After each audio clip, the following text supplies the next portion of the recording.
और दिल्ली के India gate पर रविवार की शाम प्रदूषण को लेकर लोगों की वो तस्वीर नजर आई जिसमें वो माहौल भी नजर आया जो खराब होता हुआ दिखाई दिया जब प्रदर्शन में शामिल कुछ लोगों ने विवादित नारे लगाने शुरू कर दिए। प्रदर्शन में शामिल कुछ लोगों ने नक्सली कमांडर हिडमा के समर्थन में जमकर नारेबाजी की। प्रदर्शनकारियों ने हिडमा अमर रहे के नारे लगाए।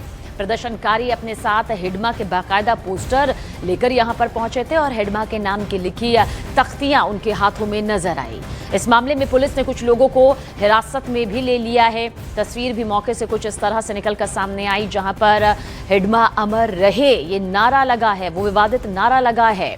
हिडमा जो कि ढेर हो गया हाल ही में सुरक्षा बलों को मिली एक बड़ी कामयाबी के तहत, लेकिन जिस तरह से ये नारेबाजी यहाँ पर प्रदूषण को लेकर हो रही थी, लेकिन हिडमा अमर रहे के नारे सामने आए और माहौल देखिए किस तरह से बिगड़ता चला गया। सुरक्षा बलों ने मोर्चा यहाँ पर संभाला, कई लेयर्स की सुरक्षा की गई थी और फिर नक्सली के समर्थन में ये नारेबाजी क्या वाकई एक सोची समझी साजिश का हिस्सा रहे? ये माहौल बिगाड़ने की क्या एक कोशिश रही? आखिर क्यों? जब बात प्रदूषण की यहाँ पर हो रही थी, बेहतर सांस में जिंदगी लेने की हो रही थी, उसमें हिडमा अमर रहे के विवादित नारे का लगना।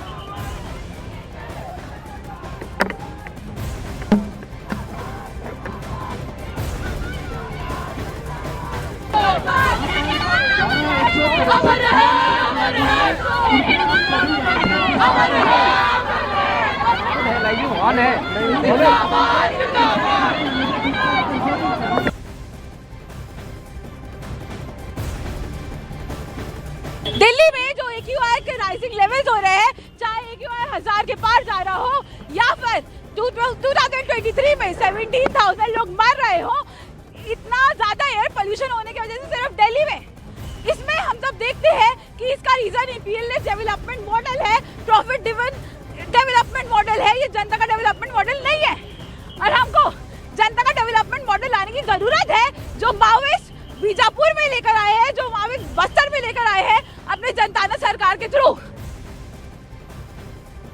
और देखिए दिल्ली में इंडिया गेट पर नक्सली के समर्थन में जो नारेबाजी यहां पर सामने आई, उसे लेकर विश्व हिंदू परिषद के विनोद बंसल ने वामपंथियों पर निशाना साधा। उन्होंने अपने पोस्ट में लिखा, बुद्धि शून्यता से पीड़ित कुछ कथित JNU युवा दिल्ली में माओवादी आतंकी हिडमा के समर्थन में उतर आए हैं। जहां हिंसक वहां वाम, जहां आतंकी वहां जिहादी इस्लाम।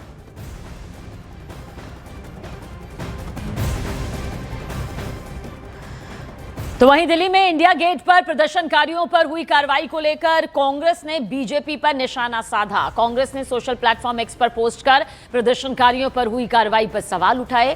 कांग्रेस ने पोस्ट में लिखा, दिल्ली की बीजेपी सरकार प्रदूषण को लेकर कुछ नहीं कर रही। इस बात को लेकर दिल्ली की जनता सड़क पर उतरी और सरकार से इस मुद्दे पर कुछ करने को कहा, तो बीजेपी सरकार ने इनकी बात सुनने की जगह पुलिस भेजकर इनकी पिटाई करवाई, गिरफ्तार करवाया। बीजेपी सरकार को जनता की जरा भी नहीं पड़ी क्योंकि इन्हें मालूम है कि ये जनता के वोट से नहीं, वोट चोरी से सरकार में आए हैं। ऐसे में जनता से जुड़े मुद्दे इनके लिए मायने नहीं रखते। जनता के लिए इनका फंडा साफ है, आवाज उठाओगे तो मारे जाओगे।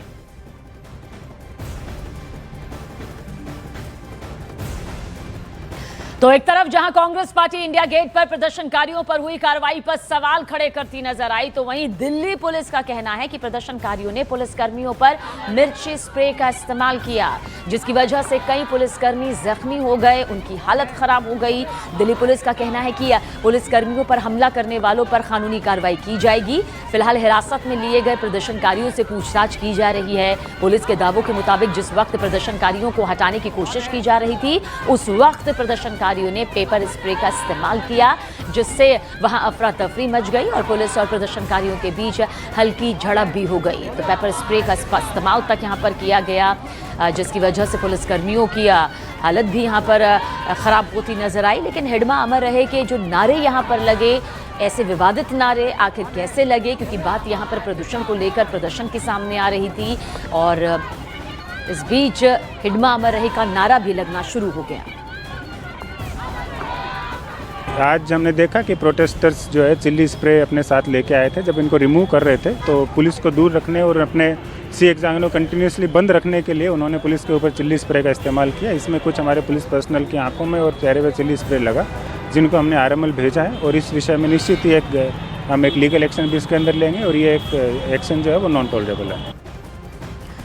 और देखिए, जिस नक्सली कमांडर माडवे हिडमा के नाम पर दिल्ली में पूरा ये बवाल हुआ, अब आपको उसके बारे में बताते हैं। हिडमा एक खूंखार नक्सली था, एक ऐसा नक्सली जिसके बारे में जान लेना बेहद जरूरी है। 1 करोड़ का इनामी नक्सली माडवी हिडमा, जो कि सुरक्षा बलों के इस ऑपरेशन में ढेर कर दिया गया। छत्तीसगढ़ आंध्र प्रदेश की सीमा पर 18 नवंबर को एनकाउंटर इसका किया गया और इसका ढेर होना यहां पर सामने आया। एनकाउंटर में हिडमा के साथ उसकी पत्नी भी मारी गई, जो लगातार नक्सली वारदातों में उसका साथ यहां पर देती रही है। इसके अलावा हिडमा ने 26 बड़े और खतरनाक नक्सली हमलों को अंजाम दिया था। इसकी तलाश यहां पर तेजी के साथ कई टीमों के जरिए लंबे वक्त से की जाती रही है। वहीं दरभा घाटी नरसंघा सुकमा हमले की तस्वीरें आज भी जहन में जिंदा है। ये उसका मास्टरमाइंड था। 23 नवंबर को नक्सलियों ने प्रदर्शन का ऐलान यहां पर किया था। तो देखिए किस तरह से ये पूरी तस्वीर यहां पर निकलकर सामने आई है। लेकिन नक्सली कमांडर हिडमा 2 दशक से आतंक का पर्याय बना हुआ है। वो कई बड़े नक्सली हमलों का मास्टरमाइंड था। आपको बताते हैं कैसे साल 2010 में दंतेवाड़ा में हुए हमले में हिडमा का हाथ था और इस हमले में सीआरपीएफ के 76 जवान शहीद हो गए थे। आज भी पूरा देश उनकी शहादत को याद करता है। इसके बाद साल 2013 में छत्तीसगढ़ के झीरम घाटी में एक बड़ा हमला होता है, जिसमें 27 लोगों की जान चली जाती है और इसमें कांग्रेस के कई नेता भी शामिल थे। फिर साल 2017 जब सुकमा घाटी में नक्सली हमला होता है, उसका मास्टरमाइंड भी यही हिडमा निकलता है और इस हमले में हमारे 25 जवान शहीद हो जाते हैं। इसके बाद साल 2021 सुकमा बीजापुर में नक्सलियों के जरिए बड़ा हमला किया जाता है, जिसमें सुरक्षा बल के 22 जवान शहीद हो गए थे और इसी हिडमा के लिए देखिए किस तरह से यह नारेबाजी सामने